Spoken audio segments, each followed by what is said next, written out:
IRS scandal? Fail. Obamacare doesn't work? Fail. Republicans need something new to reframe the midterms, and guess what? They found it again. Benghazi. Benghazi, Benghazi, Benghazi. The Benghazi terror attack. Benghazi was back in the headlines. Benghazi is back. It's a huge political issue. The story that just won't seem to go away, and that is this controversy over Benghazi. House Speaker John Boehner is forming a select committee. The new House Select Committee to look into the incident. The guy who's head of this new committee is a Tea Party guy from South Carolina, Trey Gowdy. There have already been 13 hearings on Benghazi. Multiple investigations. 50 briefings, 25,000 pages of documents released. Now we will go through another round of it. It is a political stunt. Everybody knows it's a political stunt. Their old tried and true red herring on Benghazi. Benghazi is an issue that unites the entire Republican Party. The base of the Republican Party is very stirred up. They're looking for their own turnout as well. It continues to be very stirred up. And Benghazi's part of that process. They want this to go on forever. The reality is it is going to be a colossal waste of time and taxpayer money. The question becomes, are we likely to learn anything new?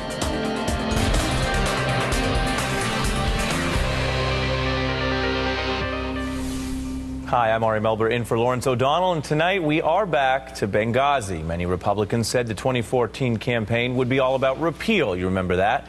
And that was back when the ACA was a political idea that had not been tested. Now the ACA is working with 15 million people covered. An actual repeal would take health care away from an awful lot of voters.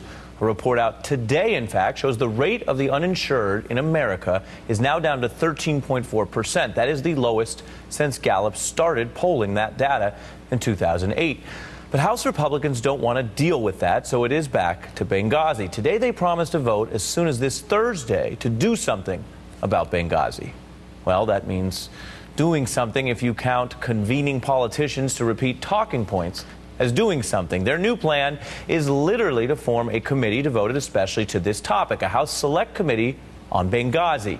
There is only one other current Select Committee, the Permanent Select Committee on Intelligence. But Speaker Boehner is already looking to a new chairman for this potential new committee, South Carolina Congressman Trey Gowdy. And after 13 public hearings, 50 congressional briefings, 25,000 pages of documents, what exactly do House Republicans hope to get from this new committee? Well, Greta Van Susteren asked Gowdy that tonight on Fox News. Why is this different? Well, it's been so fragmented, Greta, as you know. I mean, I can't even attend the Intel committee hearing, so I have no idea what they've uncovered.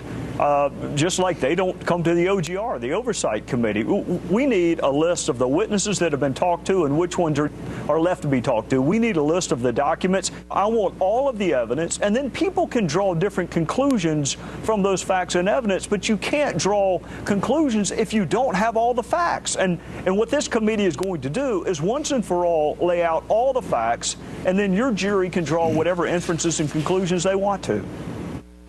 You don't really hear an answer to the question about what's different there. Van Susteren then tried to see if House Majority Leader Eric Cantor could come up with something better.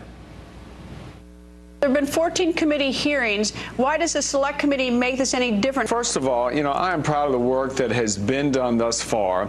There's been a lot of serious work to try and get to the bottom of this situation. Obviously, the long-standing impact here is about being honest with the public and stopping any kind of deceit or cover-up on the part of the White House. This Select Committee will be able to focus its energies in ensuring that the White House is going to be held accountable and that it cannot just ignore congressional oversight. Now, it's not clear that making such oversight aggressively redundant will make it any more serious. Here is some more context for the dedicated committee: an insatiable appetite for all things Benghazi. Someone tweets about Benghazi every 12 seconds, not every 12 days or every 12 minutes, but every 12 seconds. And over the past month, that's added up to over 200,000 tweets, according to one social media tracking firm. That's from the National Journal. And a new Politico article about the Benghazi industrial complex adds this: Fox has made Benghazi a permanent part of its programming, mentioning the word no fewer than in 1,101 programs in the past year. To be clear, Benghazi was an actual event in Libya on September 11, 2012 that we remember, when Ambassador Chris Stevens and 3 American aides were killed in a deadly attack on the U.S. consulate.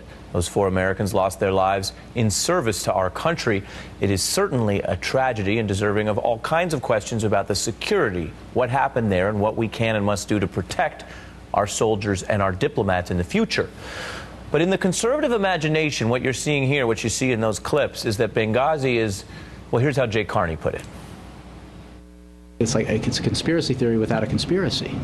Fundamentally, it has always been about, were we trying to,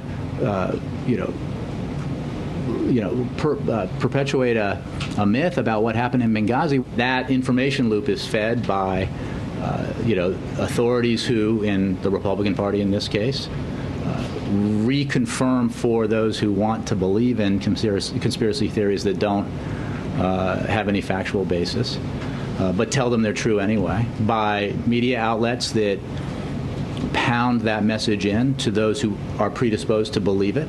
At some point, you just have to assume Republicans will continue this because it feeds a political objective of some sort. Joining me now, Sam Stein, senior politics editor for the Huffington Post, and Ezra Klein, editor-in-chief of Vox.com and MSNBC analyst. Both of you. Sam, what more could possibly be achieved or learned through this select committee? Good question. I wouldn't, totally dismiss the importance of having investigations into this. 2 major things have happened because of prior investigations. The first is that we've sort of understood the holes that we've had in our embassy security system.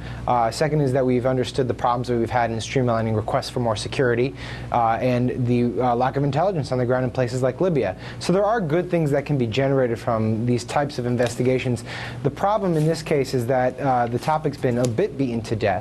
And it seems like the incentives on the part of the investigators are purely political. And so I wouldn't be surprised if if the Democrats in the House just decided not to go along with it, because it seems like the objectives are already written out and that they're basically there to figure out if the Obama administration had this a great elaborate cover-up.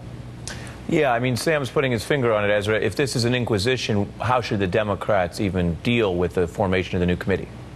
Well, they've had some talk of boycotting. To be honest, I have no idea how Democrats should deal with the committee. It is become something that is a little bit hard almost to talk about clearly, because we've stopped talking about Benghazi some time ago. We're talking about talking points at this point. And you heard in all the clips you played, they didn't talk a lot about how these committees were, how the select committee was going to find out what the holes in the security were. They didn't talk about how the committee would save future lives by figuring out how to better fortify diplomatic outposts. What they talked about was how the Obama administration had treated them, how forthcoming it had been, what emails it had put forward. This is really this is really generated off of very, very serious anger at the Republican side on how they feel the Obama administration has tried to stonewall their investigation. But their investigation is no longer meant to uncover anything but that stonewall. It's kind of an infinitely meta loop. Yeah, and I mean, Sam, I understand that, and I would never diminish what our colleagues do at Meet the Press. There are very important interviews conducted there, but there is something weird. Take that out of it. There's something weird about the entire investigation hinging on the preparation that went into one television interview. Sure. Well, yes. I wouldn't say it's just about the television interview on Sunday. There are other sort of weird things on the side. I guess you would dispute, some people would dispute weird. But for instance, where the president was as the attack took place seems to be a fascination of Republicans right now, whether he was in the Oval Office, whether he was in the Situation Room, something like that. Whether or not a call to stand down ever took place, even though that's been litigated and found out, I believe, not to be true. So there are other issues that are part of the purview of the investigators here, but it is predominantly centered on what Susan Rice said on that Sunday morning and why she said it. And what was fascinating is I just picked up the I looked up the New York Times article from the day after the attack, September 12th. 2012, and some of the information in there was basically what Susan Rice went on to say on Sunday, which is that there was an attack that was generated, there was a demonstration that was generated off of that video, and the attackers took advantage of that demonstration. They were interviewing people on the ground. So if you look back at the reporting at that time, it didn't seem like Susan Rice's talking points were that wildly off base, but we are relitigating this a year and a half after the fact, and it does seem to be sort of the main focus of what Republicans are going after. Right, and it is strange. It's hard to think of another area where you have this kind of real political obsession that has already been tested and failed in a major political way in a campaign. And so when you think back to the president staring down Mitt Romney, they had the same intellectual problem in that debate that they have now, which is, what is the scandal? Is it the talking points? Is it the word choice?